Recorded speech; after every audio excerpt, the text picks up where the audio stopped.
Kasalom. Rádio Slovensko, kontakty. Chcem veriť, že cieľ, ktorý sme si dali, prepojiť všetky módy dopravy a urobiť verejnú dopravu prívetivejšou pre obyvateľov, sa nám podarí naplniť. Integrovaná doprava už je nielen Žilinského kraja, ale aj Trenčianskeho kraja, a to znamená, že postupne začneme pripravovať aj územie celého považia na integráciu. Tieto slová žilinskej županky Eriky Jurinovej sme vysielali na konci júla. Do integrovaného dopravného systému v Žilinskom kraji vtedy pribudli regióny Liptov a Orava. No a nasledovať by mal aj Trenčiansky kraj.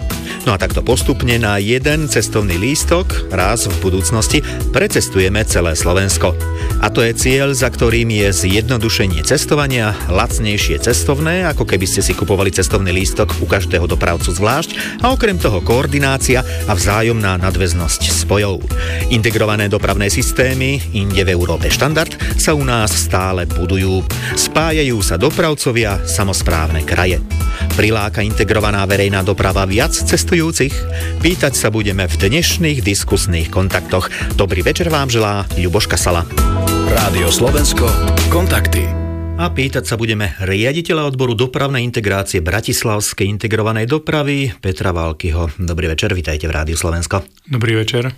Pán Valky, integrovaná doprava, pojem integrovaná osobná doprava. Ja som niečo naznačil v úvode, ale keď tak obyčajne sa vás cestujúci ľudia pýtajú, čo to teda je, lebo integrujeme stále, spolupracujeme stále niečo koordinujeme a tak podobne, ale keď to vysvetľujete obyčajným cestujúcim, ktorých vlastne máte nalákať, nahovoriť na využívanie integrovanej dopravy, ako im to vysvetľujete? Tak už samotné slovo integrácia znamená spájanie, čiže v princípe integrovaná doprava je nejakým spôsobom spojená doprava, je to spôsob takej organizácie verejnej dopravy, a dnes už nie len verejnej, ale aj služieb zdieľanej mobility, kde dopravcovia, respektíve jednotlivé dopravné módy vzájomne spolupracujú a vytvárajú v zásade jeden dopravný systém, ktorý pre cestujúceho pôsobí tak, akože je spoločný, že to nie sú zvlášť vlaky, zvlášť autobusy, zvlášť mestská doprava.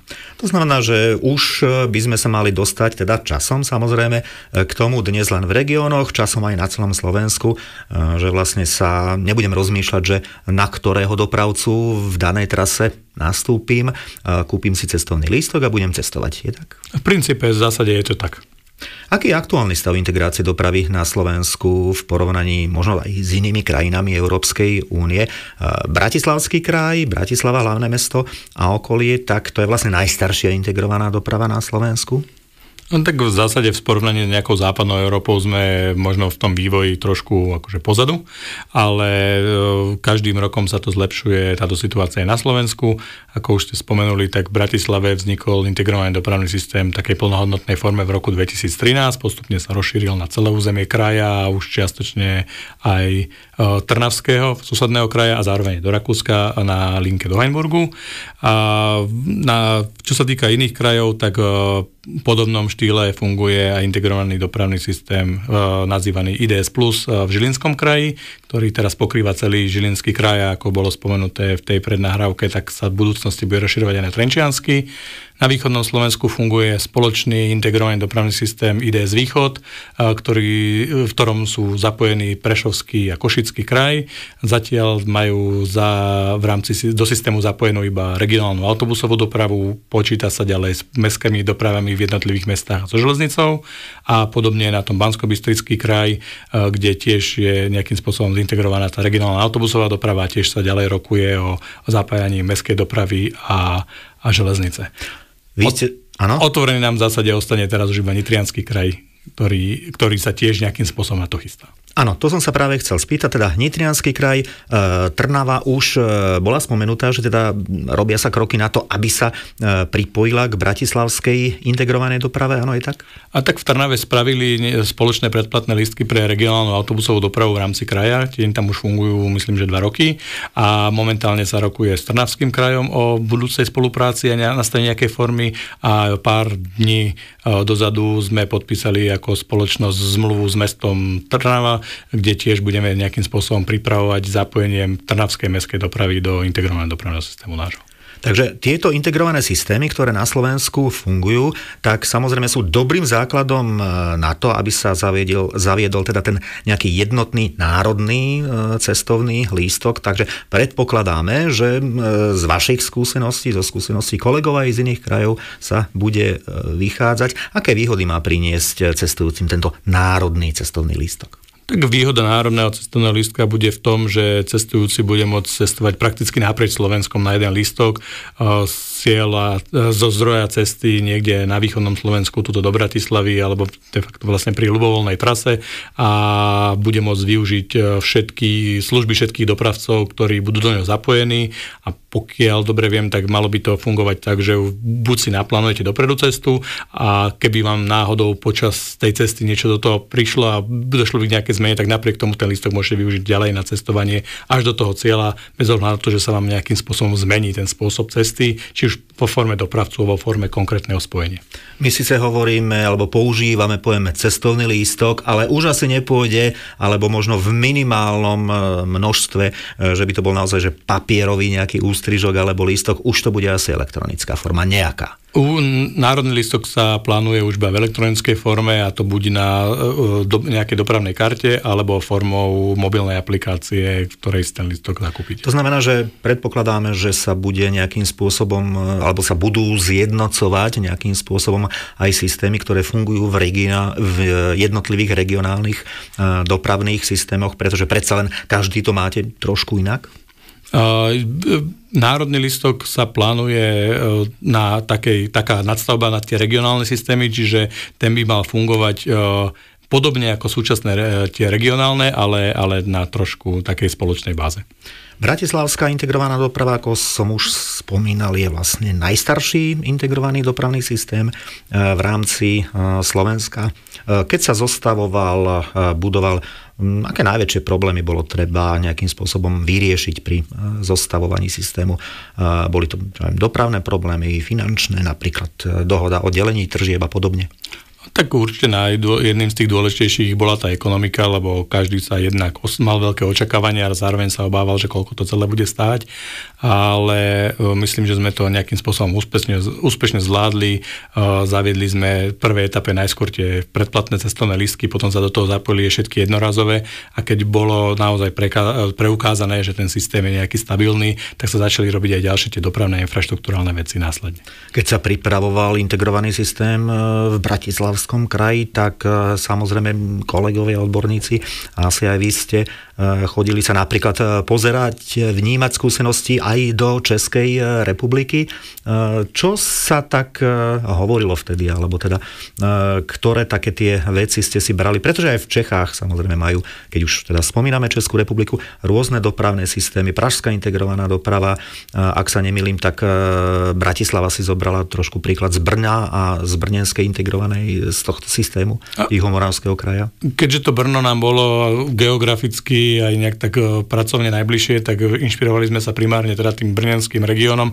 On to v tom čase bol aj jeden z tých najnovších integrovaných dopravných systémov v Čechách a mal veľmi dobrý začiatok. Čiže on bol tak akože veľmi dobre hodnotený, že toto je tá cesta, ktorá je nasledovania hodná, takže od nich sme si brali inšpiráciu minimálne vo forme tarifnej, čiže nejaké nastavenie štruktúry cien, ani nie cien, cestovných lístkov a vo forme nastavenia toho tarifného usporiadania na základe tarifných zón. Čiže tam sme sa ako nejakým spôsobom inšpirovali najviac. Z Ostravského sme mali východiska pri nastavovaní systému dielby tržieb. Hovoríme o bratislavskej integrovanej doprave, ktorá teda existuje vyše 10 rokov, ale samozrejme nemôže existovať, povedal by som, že na jednej úrovni, takisto sa musí vyvíjať a to sa chcem spýtať teda na tú, tak povediať, najnovšiu novinku, teda na tarifnú zónovú reformu, ktorú vlastne bitka má. Aktuálne, čo sa tam vlastne zmenilo? Tak my sme po nejakých 12 rokoch prevádzky vyhodnotili ten systém tak, že to zónové usporiadanie, ktoré sme sa s ním inšpirovali v tom Brne, chceme nejakým spôsobom zjednodušiť. V čase zavádzania to bolo aj predmetom množstva kritiky, že tých zón je strašne veľa, je to neprehľadné, tak sme teda hľadali nejakú cestu, akým spôsobom to spraviť trošku prehľadnejšie. V zásade sme riešili zlučovanie zón v regióne, tak, že vo výsledku z pôvodných 56 nám ich ostalo iba 19. Na tej schémke zón je to prehľadnejšie, výrazne viac hlavne pri tých kratších cestách, tým pádom závaží časová platnosť lístka, nielen tá zónová. A veríme, že takéto zjednodušenie bude prínosom pre cestujúcich, hlavne pre tých náhodných, ktorí to až tak nepoznajú. A na druhej strane tým, že sme znížili ten počet zón a vieme nejakým spôsobom a implementovať toto riešenie aj v prípade rozšírenia ten Trnavský kraj, čiže nebudeme sa musieť preberať nejakou množstvom stovkou malých zón, ale budeme mať nejaký primeranejší počet tých väčších a bude ten systém nejakým spôsobom taký ľahšie pochopiteľný. Áno, uzavrime ešte aj toto rozširovanie, už niečo ste teda povedali, mám na mysli teda pripojenie Trnavy k Bratislave, ak to mám tak povedať, ako to teda bude vyzerať aj z toho časového hľadiska a aký je finálny model? Tak dneska je ešte o tom trošku predčasné hovoriť, lebo tie debaty sa práve teraz začínajú konkrétnejšie, lebo v minulosti to bola iba nejaká deklarácia, že áno, chceme mať jeden spoločný integrovaný dopravný systém tu na tom západnom Slovensku, vzhľadom na to, že tá Bratislava má také dochádzkové vzdialenosti, že nie len z Trnavského, ale ešte aj z Nitrianskeho kraja sa denne dochádza do Bratislavy. A teraz štartujeme tú debatu o tom, že kde, v akej čase a v akých oblastiach budeme spolupracovať s Trnavským samosprávnym krajom na tom budovaní. Do integrovaných dopravných systémov sa zapájajú aj dopravcovia. V prípade teda železníc, je to štátna železničná spoločnosť Slovensko. Máme tu aj nejakých súkromných dopravcov železničných.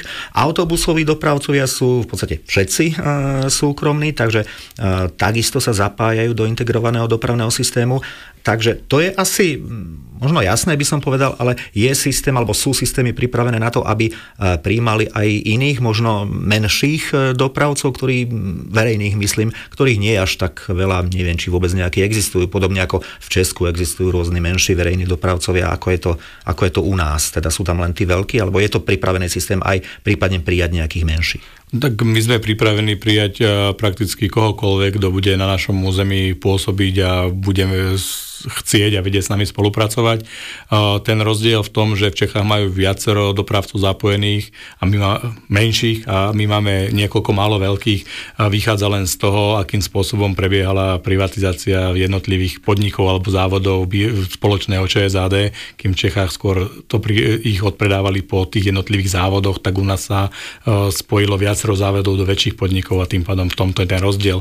Ale čo sa týka napríklad takých malých, tak určite prebieha aj diskusia s mestom Pezinok, ktoré má svoju vlastnú MHDčku o 4 alebo 5 autobusoch a niekoľko málo linkách, čiže prevádzkuje ju malý súkromný dopravca, ktorého vysúťažili, čiže áno, až príde na to, že budeme ich nejakým spôsobom zapájať, tak budeme vedieť spolupracovať s takýmto malým dopravcom.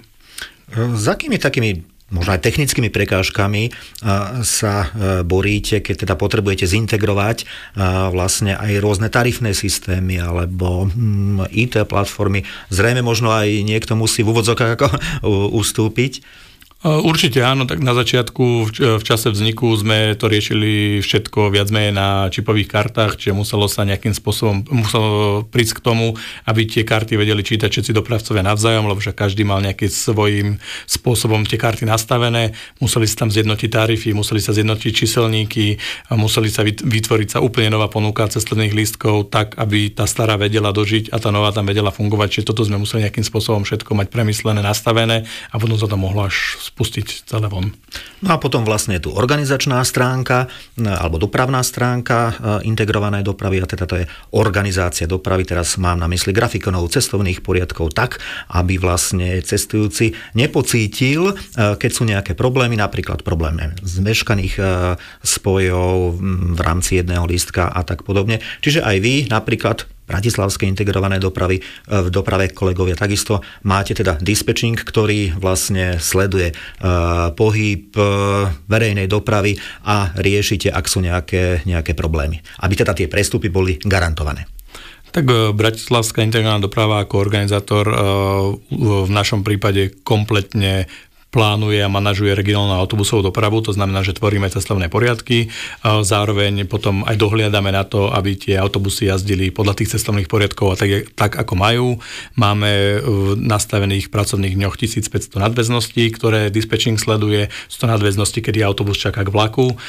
Ak teda ten vlak mešká do nejakej priateľnej doby, ktorú tam môže autobus čakať a vieme o tom meškaní dostatočne skoro, lebo ten tok dát niekedy je oneskorený a oneskorený znamená, že ak nám tá informácia o meškaní vlaku, alebo to meškanie z vlaku vznikne od poslednej stanice a tá informácia nám príde po 2 minútach, už je častokrát neskoro, či naozaj tie informácie musia byť včas.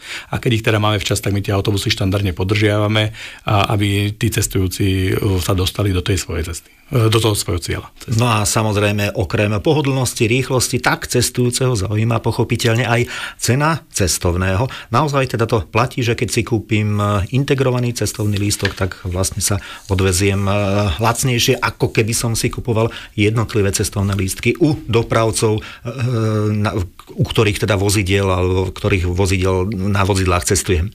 No tak ja môžem dať len taký príklad pri cestovaní z Pezínka do Bratislavy. Kto by nepoznal Pezínok, je okresné mesto 20 km od Bratislavy. Ak by ste cestovali túto cestu vlakom, tak zaplatíte €30. Ak si kúpite integrovaný lístok, tak ten síce stojí €2,40, ale kým vo vlaku máte zaplatenú cestu zo stanice Pezinku do stanice Bratislave, tak v tom lístku IDS-kovom za tých €2,40 máte aj nejakú nadväznú dopravu, že sa k Pezinku už viete k tej stanici dostať v rámci mesta nejakou prímestskou linkou a v Bratislave zase viete ďalej pokračovať MHDčkou. Čiže ak by sme zrátali tie samostatné ceny každú zvlášť, tak tá cesta bude ďaleko finančne náročnejšia ako takýto spoločný lístok. Ako systém myslí na zľavy, teda študenti, dôchodcovia a tak podobne, lebo keď dopravcovia fungovali samostatne, každý mal nejakú svoju aj tarifnú a teda aj zľavovú politiku, to sa v prípade integrovanej dopravy muselo zjednotiť. Samozrejme, v princípe zľavy určuje si každý objednávateľ dopravných výkonov svojho dopravcu zvlášť. Bol to jeden z tých krokov pred začiatkom integrácie, kde sa museli dohodnúť na rovnakom rozsahu zľav, respektíve ak má niekto zľavy nad rámec, tak potom na nejakom spôsobe financovania do toho spoločného balíka. V zásade dneska je už situácia trošku jednoduchšia, lebo štát definuje aspoň jednotné tarifné skupiny v rámci legislatívy, čiže ak je niekto študent, tak za rovnakých podmienok by mal byť študent na celom Slovensku, čiže rovnaká veková hranica, rovnaké preukazovanie z toho nároku na zľavu. Takže toto už je dneska čosi jednoduchšie. Áno, my sme týmto všetkým museli na začiatku prejsť a nejakým spôsobom sa museli dohodnúť. No a takto potom by to malo perspektívne fungovať aj v rámci národného cestovného lístka, to znamená jednotná tarifa, jednotné zľavy na celom Slovensku. No minimálne ten rozsah tých zľavových skupín by mal byť jednotný. Tá tarifa je zatiaľ ešte predmetom debaty, že či to bude samostatná tarifa pre národný lístok, alebo to bude nejaká skladačka súčasných cien, možno niekde s nejakou zľavou, aby to vo výsledku bolo výhodnejšie ako nákup tých samostatných lístkov. Len predsa len, keď si kúpite lístok jeden spoločný, tak už tie náklady, ktoré súvisia s nejakým predajom, sa potrebujú len raz miesto 3-krát, čiže možno tam cesta bude niekde v tomto smere sa pohybovať. Zatiaľ to nie je úplne 100% známe. A zrejme asi nie je, to už ste tiež niečo k tomu povedali, že ako to vlastne bude vyzerať, či to bude teda mobilná aplikácia, čipová karta, alebo teda aký spôsob toho lístka bude? Bude to určite elektronická forma, určite to bude mobilná aplikácia, či a v akej miere to bude tá dopravná karta, na teraz ešte neviem povedať, ale má to byť takéto modernejšie riešenie už. Vlastne nad integrovanou dopravou v rámci celého Slovenska a teda aj nad integrovanými dopravnými systémami vlastne bude bdieť, alebo teda už vlastne formálne aj bdie, pretože existuje tzv. Národná dopravná autorita, ktorá sa teda zriadila zákonom, patrí pod ministerstvo dopravy, takže už komunikujete aj s kolegami z NADA postupne už teda na tvorbe tých jednotných jednotlivých, tak povediac, komponentov? Samozrejme, NADA nás pravidelne oslovuje s nejakými požiadavkami alebo s nejakými informáciami, čo od nás potrebuje, či my spolupracujeme s nimi, čo je teda vlastne nevyhnutý predpoklad, aby to mohlo celé fungovať. A potom ako to bude vyzerať, ak to vieme povedať, že teda vlastne regulácia cien, podmienky dopravcov, budú si to naďalej riadiť a určovať objednávateľia z regiónov, alebo to potom už prejde všetko na NADU? Zatiaľ je stav a plán taký, že všetko si budú riešiť objednávateľia sami a NADA bude nejakým koordinačným orgánom, ktorá bude bdieť nad tvorbou a nad tvorbou plánov dopravnej obslužnosti a nejakým spôsobom ich koordinovať, aby spolu zapadali ten železničný s tým regionálnym a zároveň aj pri tom predaji toho národného lístka, aby teda fungovali všetky tie tarify a tie zľavy tak, jak majú byť. Lebo stále je tu teda ten, povedal by som, rozdiel, keďže aj železničnú osobnú dopravu riešiť, aj to, čo sa týka objednávania zmluv štát, regionálnu autobusovú dopravu, tak to riešia samosprávne kraje. Mestskú hromadnú dopravu riešia teda mestské úrady alebo teda magistráty. Tiež by sa to malo nejako zjednotiť potom vo výsledku? No, vo výsledku toho objednávania asi zatiaľ stane každé u ňoho doma, ako je to dneska, a tá NADA bude nejakým spôsobom koordinovať nás, jednotlivých regionálnych organizátorov, aby sme sa uberali podľa možností podobnou cestou, aby sa dalo nad nami prevádzkovať ten národný lístok. Hovoríme o integrovanej verejnej osobnej doprave, hovoríme najmä teda preto, aby sme sa pozreli na tieto systémy z pohľadu cestujúceho, ale samozrejme dá sa povedať, že IDS-ky majú aj nejaký ekologický cieľ, alebo teda sekundárny cieľ, ale dôležitý, že aby sa znižovala individuálna automobilová doprava. Darí sa to napríklad v podmienkach Bratislavy a bratislavského integrovaného dopravného systému? Tak my môžeme povedať, že v regionálnej doprave nám cestujúci sa po covide veľmi rýchlo vrátili na predošlé čísla a dokonca dneska máme už skôr problémy s tým, že aby sme tých ľudí dokázali všetkých povoziť, ktorí s nami nejakým spôsobom chcú cestovať. Už asi rok máme v riešení nasadenie klbových autobusov do regionálnej dopravy, tam, kde nám kapacitne už klasické nestačia. Čiže naozaj snažíme sa robiť si aj nejaké predikcie vývoja počtu študentov, ktorí teda očakáme, že budú dochádzať na stredné školy skôr do Bratislavy, že ako sa to v tých obciach vyvíja, aby sme boli dopredu pripravení a rátame s tým, že ten počet cestujúcich nám rastie, bohužiaľ tým, že sme zaviedli nové formy nákupu lístkov v mobilnej aplikácii, nie úplne všetkých máme potom spätne v evidencii, či my ich nevieme priradiť k tým spojom, či nevieme povedať, vieme povedať, že tam ten počet cestujúcich je väčší, lebo to vidíme, ale nevieme povedať zatiaľ momentálne o koľko. No a posledná otázka tiež, už ste sa jej dotkli, keď ste mi odpovedali v predchádzajúcich minútach, keďže Bratislava je teda položená v rámci Slovenska naozaj excentricky. Sme pri rakúskych aj pri maďarských hraniciach a veľa obyvateľov sa práve sťahuje aj teda do Rakúska, do Maďarska. Rakúske prihraničné obce tie už sú nejako zapojené alebo sú spojené s Bratislavou, čo Maďarsko napríklad Rajka, ako to tam vyzerá. Viem, že teda tam sa dá ísť samozrejme vlakovou linkou, autobusovou linkou takisto, ale ako je to so zapojením do integrovaného dopravného systému? No tým, že v Rakúsku sa našiel partner, ktorý tú dopravu aj financuje, a to je teda spolková krajina Dolné Rakúsko, takže tam fungujeme ako objednávkovú linku, či je v zásade plno zaintegrovaná do nášho dopravného systému. V Maďarsku sa žiaľ takýto partner našiel, tak tam zatiaľ tá doprava funguje na komerčnej báze, čiže železničná doprava na nejakej cezhraničnej tarife a ten komerčný autobusový dopravca na svoje komerčné riziko. Ak sa nájde možno v budúcnosti nejaký model spolupráce, tak my sa mu nebránime, my koniec koncov s tým autobusovým dopravcom aj komunikujeme, keď tvoril nejaké cestovné poriadky alebo potreboval občas čosi pomôcť odborne, takže. Hovorí riaditeľ odboru dopravnej integrácie Bratislavskej integrovanej dopravy Peter Války. Ďakujem za návštevu v Kontaktoch v Rádiu Slovensko. Témou bola integrovaná osobná doprava na Slovensku. Zajtrajšie Kontakty v Rádiu Slovensko budú o dronoch, ktoré sa využívajú aj na vojenské účely. Všetky relácie nájdete na web stránke STVR. Kontakty môžete dostávať aj do podcastov. Dobrý večer vám želajú zvukár Ivan Šucha, moderátor Ľuboš Kasala. Rádio Slovensko, Kontakty.